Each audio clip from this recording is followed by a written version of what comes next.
Oi, pessoal, meu nome é Aimee, eu sou orientanda do professor Márcio e o tema que a gente vai trabalhar com vocês é eletrocardiografia.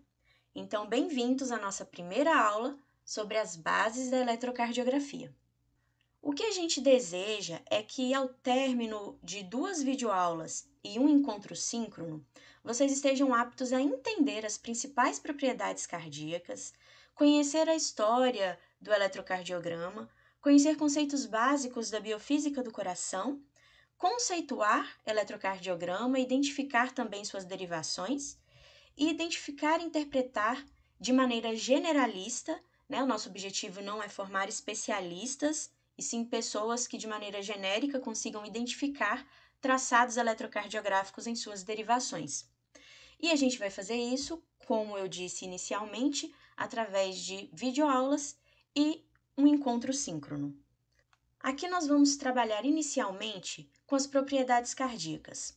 Não só durante essa aula, como as demais, vocês vão perceber alguns conceitos que vocês já devem ter visto, então a gente vai resgatar este conhecimento, mas também haverão conceitos novos e a gente vai trabalhar em cima disso. A gente buscou também trazer bastante figura para que vocês pudessem realmente entender o tema e fazer associações em relação a ele. As propriedades eletrofisiológicas que a gente vai trabalhar então são o cronotropismo, batimotropismo e dromotropismo, e as mecânicas, inotropismo e lusitropismo. A primeira propriedade cardíaca então que a gente vai trabalhar é o cronotropismo. Ela é uma propriedade eletrofisiológica e ela diz respeito ao automatismo cardíaco. E isso está relacionado à capacidade das células cardíacas de gerar o seu próprio estímulo. Então, tudo começa com a motivação, com o estímulo, né? Cronotropismo a gente pode associar com Cronos, deus do tempo, na antiga Grécia. E quando a gente fala em tempo e função cardíaca, a gente lembra de frequência cardíaca. E aí a gente lembra também daqueles tecidos excitocondutores que existem em locais específicos do coração. Então, a gente está falando aí dos nodos, dos feixes, das fibras. Então, todos esses tecidos, eles têm a capacidade de gerar estímulo. O nodo sinoatrial aqui, ele tem uma capacidade maior, né? Quando a gente fala em pulsos por minuto, a gente está falando de 70 a 80 pulsos por minuto, e por isso que ele é o marcapasso cardíaco, por isso que é ele quem dita a nossa frequência cardíaca. Se vocês quiserem saber mais detalhes, eu vou deixar aqui uma dica para vocês. No módulo 3, na aula 4, o professor Márcio ele detalha bem essa parte. Vocês podem buscar maiores informações quanto a isso.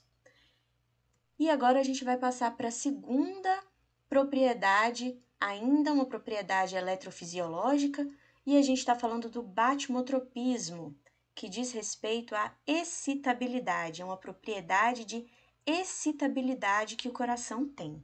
E o que torna a célula excitável é o limiar. O limiar é aquilo que é necessário para que algo aconteça. Batmos significa limiar. E tá aí a figura do Batman para vocês associarem com isso. Qual seria o limiar do Batman para que ele atue como Batman? O crime. Então ele não suporta ver o crime, porque o crime é o limiar para que ele comece a agir. A gente pode usar o mesmo raciocínio no caso do coração, porque o coração ele tem essa capacidade de responder mediante uma intensidade mínima de um estímulo que é produzido. Na verdade, gente, todas as células do nosso corpo, elas são excitáveis, só que algumas, elas têm uma capacidade maior em relação a isso do que outras, como é o caso das células do coração. E no caso das células do coração, aquelas do tecido excitocondutor, como nós falamos agora há pouco, elas têm um limiar de excitabilidade menor que as demais.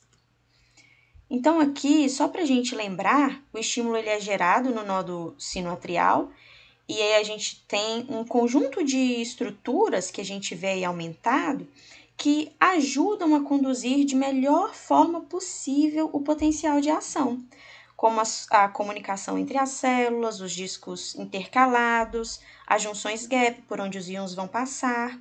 Então, todas essas estruturas, elas otimizam a condução do potencial de ação e também auxiliam na próxima propriedade, que também é uma propriedade eletrofisiológica, que é o dromotropismo, ou condutibilidade, que é a capacidade das células cardíacas de propagarem o estímulo. Dromo vem de correr. E aí, para o pessoal que joga videogame, gosta, né? Pode associar com isso.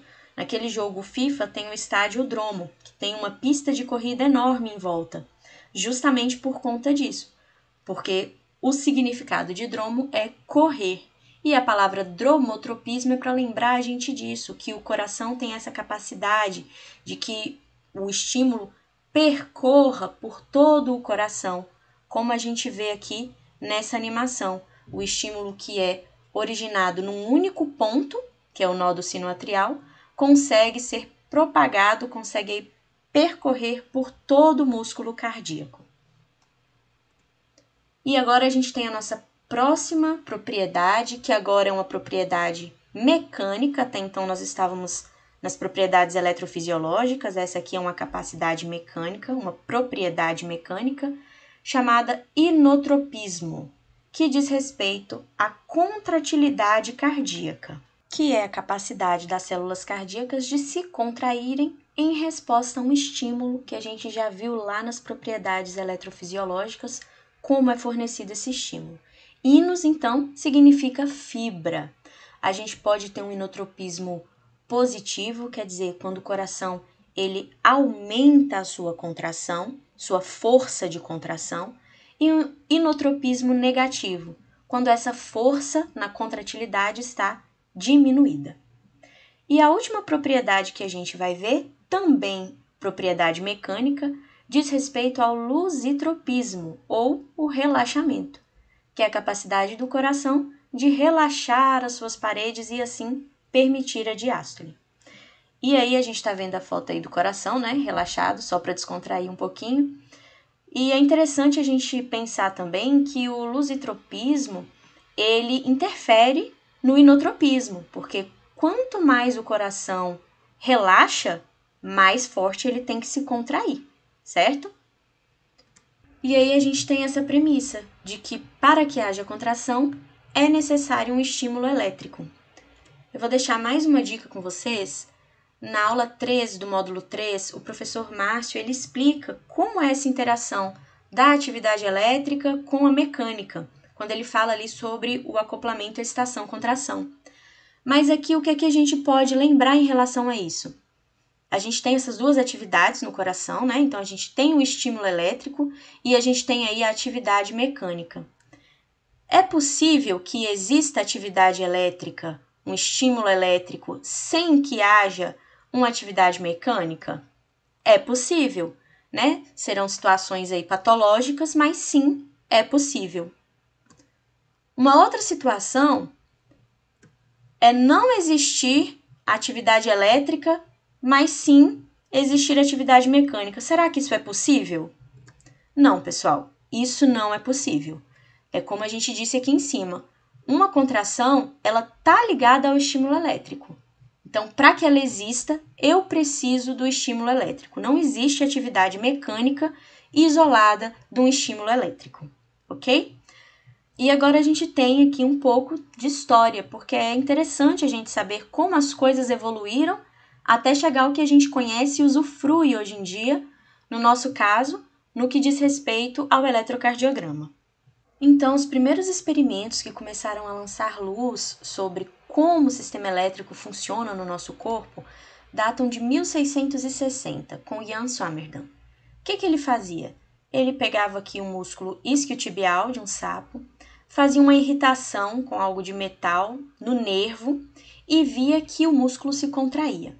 Daí ele resolveu medir quanto que esse músculo se contraía. Ele pendurou esse músculo em hastes e aí pela diferença de grau entre a haste na posição original e o quanto ela se movia quando o músculo se contraía, quando ele promovia a irritação, ele media essa diferença e via quanto de contração tinha ocorrido. Ele sabia então que o nervo estava relacionado à contração, o nervo estava relacionado à contração muscular, mas ele não sabia por quê, como é que isso acontecia. E aí os cientistas começaram a pensar nessa questão da eletricidade no nosso corpo. Dentre os cientistas, inclusive Isaac Newton. A gente já conhece ele pela questão da gravidade, né? Ele foi a primeira pessoa que falou sobre ela, da existência dela, mas ele também falou sobre a questão da eletricidade no nosso corpo. Ele disse aí, um trechinho do livro dele: corpos elétricos operam a distâncias maiores e toda sensação está animada, e os membros dos corpos de animais se movem ao comando da vontade, ou seja, pelas vibrações do espírito, se propagam mutuamente ao longo dos filamentos sólidos dos nervos, dos órgãos externos do sentido ao cérebro e do cérebro para os músculos. Mas estas são coisas que não podem ser explicadas em poucas palavras. Nem estamos equipados com essa suficiência de experiências e demonstrações das leis pelas quais esse espírito elétrico e elástico opera. O que a gente tem aí para chamar a atenção? Ele já sabia que, dada a velocidade com que as respostas aconteciam no nosso corpo, tinha que ser alguma coisa elétrica. Em relação ao músculo, tinha que ser alguma coisa elétrica. Mas ele também reconhecia que naquela época a gente não tinha condição de descobrir o que era. A gente consegue entender a grandiosidade disso, como é bacana esse pensamento que ele teve, quando a gente para pensar que nessa época, gente, não tinha nem energia elétrica. Nessa época as pessoas não tinham ideia de como mensurar eletricidade, né? Mas o Newton já falava sobre isso. E aí veio o Luigi Galvani. O que é que ele fez? Ele descobriu que patas de rãs, quando estimuladas eletricamente, se mexiam. Então aí a gente teve o porquê que o Jan, lá na Holanda, em 1660, não tinha descoberto. O porquê. A gente descobriu agora, tem a ver com a eletricidade. E aí esse conceito de que eletricidade é vida gerou tanta repercussão na sociedade que uma curiosidade que a gente trouxe aqui é que foi justamente esse conceito que deu origem ao monstro Frankenstein. Porque eletricidade é vida, então foi possível que uma pessoa, um monstro no caso, né, que foi a junção de partes de corpos de várias pessoas, a partir do momento que levou um choque, ganhasse vida. Então aí a gente lembra daquele espírito elétrico que o Newton falou. Mas aí os experimentos continuaram. E então veio o William, que inventou o galvanômetro, e aí nesse momento eu só queria fazer um adendo. Os cientistas que a gente está citando aqui, na verdade, os feitos científicos que a gente está citando aqui, é tendo em vista o nosso tema de atividade elétrica. Então, as contribuições científicas que a gente cita é com isso em mente, porque, na verdade, esses cientistas fizeram outras contribuições também. O William Thomson mesmo, ele é responsável pela escala de Kelvin. Então, é bom que a gente tenha isso em mente. O que a gente cita aqui é especificamente relacionado ao nosso tema. Então, esse galvanômetro é um aparelho utilizado para medir corrente de baixa intensidade. E aí veio Lippmann e fez um eletrômetro, um aparelho para medir corrente superficial. E aí o princípio desses aparelhos é que existe um polo negativo e um polo positivo, e aí o aparelho mede a diferença de potencial de um polo para o outro. Aqui que entra a medição do aparelho. E aí veio o Augustus, evoluiu mais um pouco no conceito, ele criou um eletroscópio capilar. Ele testou esse eletroscópio capilar no cachorrinho dele, né, no cachorrinho de estimação dele, no Jimmy, só que o sinal captado, ele não era fidedigno, porque não tinha um padrão, né? Então, o aparelho não era específico para medir só a atividade elétrica do músculo cardíaco. E como a gente viu anteriormente, todo o nosso corpo emite atividade elétrica. E então veio o Beethoven. O Beethoven, gente, a gente está falando dele nessa videoaula. Na videoaula seguinte também a gente vai falar dele. Ele foi realmente muito importante para a eletrocardiografia. Ele pegou todos os conceitos que tinham sido criados até então e criou um aparelho específico para medir a atividade elétrica do músculo cardíaco. ele testou sua invenção nele mesmo, como a gente pode ver aqui na figura, né? Ele imergindo suas extremidades aí em solução salina para poder melhorar a condutibilidade. E ele percebeu que esse registro aqui, que era gerado pelo aparelho que ele desenvolveu, era, na verdade, um registro de cada despolarização e repolarização que o músculo cardíaco tinha. E aí ele nomeou cada onda dessa como a primeira onda P, a segunda Q, R, S e T. Então, ele foi quem nomeou as ondas e nós utilizamos isso até hoje. Vocês vão ver isso aí em maiores detalhes na próxima aula, certo? E as descobertas e avanços científicos continuaram.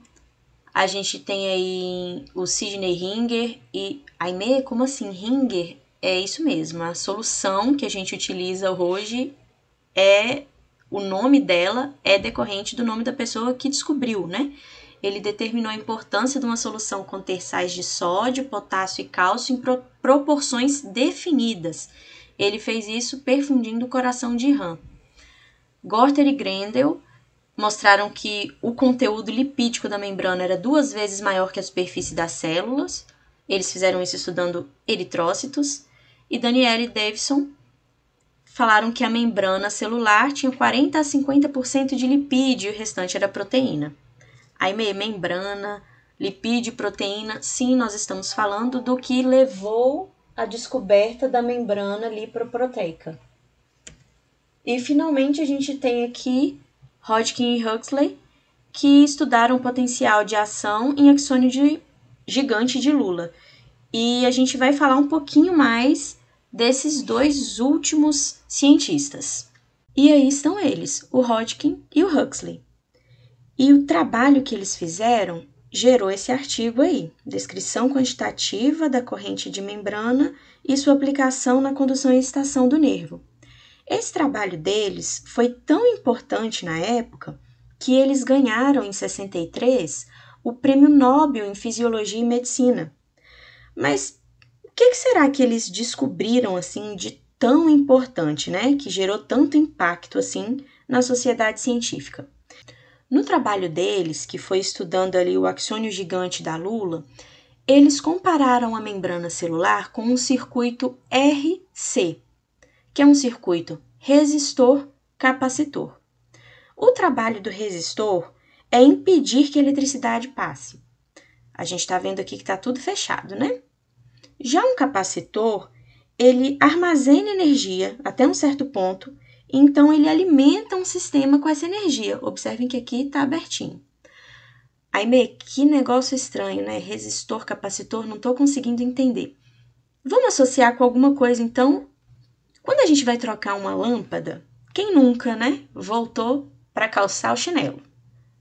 Porque se a gente calçar o chinelo, a gente não leva choque. É claro que essa não é a verdade absoluta, mas a gente tem essa ideia que aquela borracha ali vai servir como um resistor, vai impedir que a eletricidade passe. Então, a gente já tem a ideia do que é um resistor. E aí a gente tem o capacitor. Vamos imaginar que essa criancinha está sentada aí numa sala de aula, fazendo alguma atividade desse tipo. E ela tá só sentada. Uma criança nessa idade tem muita energia, né, gente? Mas ela tá sentada. Ela tá sentada por 1 hora, por 2 horas, só armazenando energia. E aí chega um ponto que essa criança, ela vai transferir essa energia de alguma maneira, né? Ela vai transferir energia para todo o sistema familiar dela, no caso aí. Não só o irmãozinho dela vai sofrer as consequências. O pai, a mãe, a energia vai ser transferida para todo o sistema. Agora que a gente conseguiu fazer uma associação do que é um resistor, do que é um capacitor, vamos voltar lá para a nossa membrana, porque eu disse anteriormente que eles compararam a membrana com um circuito RC, com um circuito resistor-capacitor. Então, a gente tem aí o nosso mesmo circuito RC e a membrana funciona como um resistor porque ela impede o transporte de carga. Então, de uma maneira simples, A parte hidrofóbica da membrana, ela funciona como um isolante elétrico, o que seria o nosso resistor. Mas e o nosso capacitor? A membrana também funciona como um capacitor, porque ela armazena carga e então ela libera essa carga. Isso acontece pela parte hidrofílica da membrana. Por sinal, os nossos canais iônicos, por exemplo, são feitos por proteínas. Então a gente pode falar, pessoal, que a membrana ela impede o transporte de carga, impede que haja mudança no potencial elétrico da célula, sim, mas ao mesmo tempo que ela faz isso, quando ela armazena carga suficiente, é como se aquela parte hidrofílica que a gente falou se abrisse e aí a passagem dos íons fosse permitida e, consequentemente, a transferência de carga acontecesse. E aí a gente tem a nossa membrana como um resistor, mas ao mesmo tempo como um capacitor. E aí está o aparelho que auxiliou o Hodgkin e o Huxley nessa descoberta deles. Na verdade, eles que criaram, né? Esses pesquisadores que criaram este aparelho, que desenvolveram esse aparelho chamado PET clamp. E através desse aparelho que eles conseguiram medir, que na verdade é todo um sistema aí, né? Vocês conseguem perceber que tem todo um sistema montado, que eles conseguem medir através desse sistema a diferença do potencial de membrana. De maneira bem simples, como é que isso funciona? A pessoa, o pesquisador que está ali, né, operacionalizando o sistema, fornece uma quantidade de corrente elétrica para a célula e então mede a alteração do potencial de membrana. Só lembrando que a diferença no potencial de membrana é o que a gente chama de potencial de ação, né? Vocês já viram isso em outras aulas. E como é que ele faz isso? Como é que consegue essa medição? Com o auxílio de uma pipeta. A pipeta ela rompe a membrana da célula, mas sem deixar a célula morrer. A célula continua viva e aí, através dessa pipeta, consegue-se mensurar a diferença do potencial tanto dentro quanto fora da membrana. E aí, para vocês saberem um pouco mais sobre o potencial de ação neuronal, que foi o que conduziu a gente até aqui, eu deixo aí para vocês a dica, né? Para acessarem, assistirem a aula do módulo 1, aula 2. Vocês vão ter maiores informações sobre o potencial de ação neuronal. E aí, gente, depois dessa descoberta de como medir a atividade elétrica, isso foi muito difundido e os pesquisadores, de maneira geral, começaram a estudar muito essa área de atividade elétrica celular, inclusive no que se refere às células cardíacas. E aqui é só para a gente lembrar que o Brasil também faz ciência, né? O professor Antônio Paes de Carvalho, da UFRJ, junto com outros dois pesquisadores, lá em 58, eles descobriram que as células nodais, elas têm a capacidade de gerar seu próprio potencial de ação, que é o que a gente chama de despolarização diastólica lenta, ou DDL. Então, eles que descobriram isso aí. E aqui só para exemplificar, tendo em vista o que a gente acabou de falar sobre a despolarização diastólica lenta, que é o potencial de ação das células nodais, aqui é só para a gente exemplificar que as células em cada local do coração, elas geram um potencial de ação diferente, de acordo com o local onde essa célula está localizada no coração, cumprindo assim o propósito de cada uma, né? Então, existem diferentes tipos, diferentes desenhos do potencial de ação. Mas aqui a gente vai trabalhar, na verdade, a gente vai relembrar apenas o potencial de ação rápido e vamos dar uma olhada também no potencial de ação lento, certo?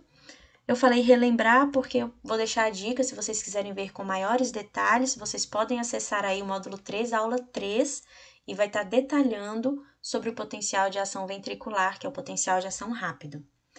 Então, a célula está lá, né, em repouso, que é a fase 4, e ela recebe um estímulo. Nesse estímulo aí, ela se despolariza, é o que a gente chama da fase 0, onde o principal canal envolvido aí é o canal para sódio. A gente tem uma rápida repolarização, ou repolarização inicial, chamada também de fase 1, onde a gente começa a ter envolvimento de canais para potássio.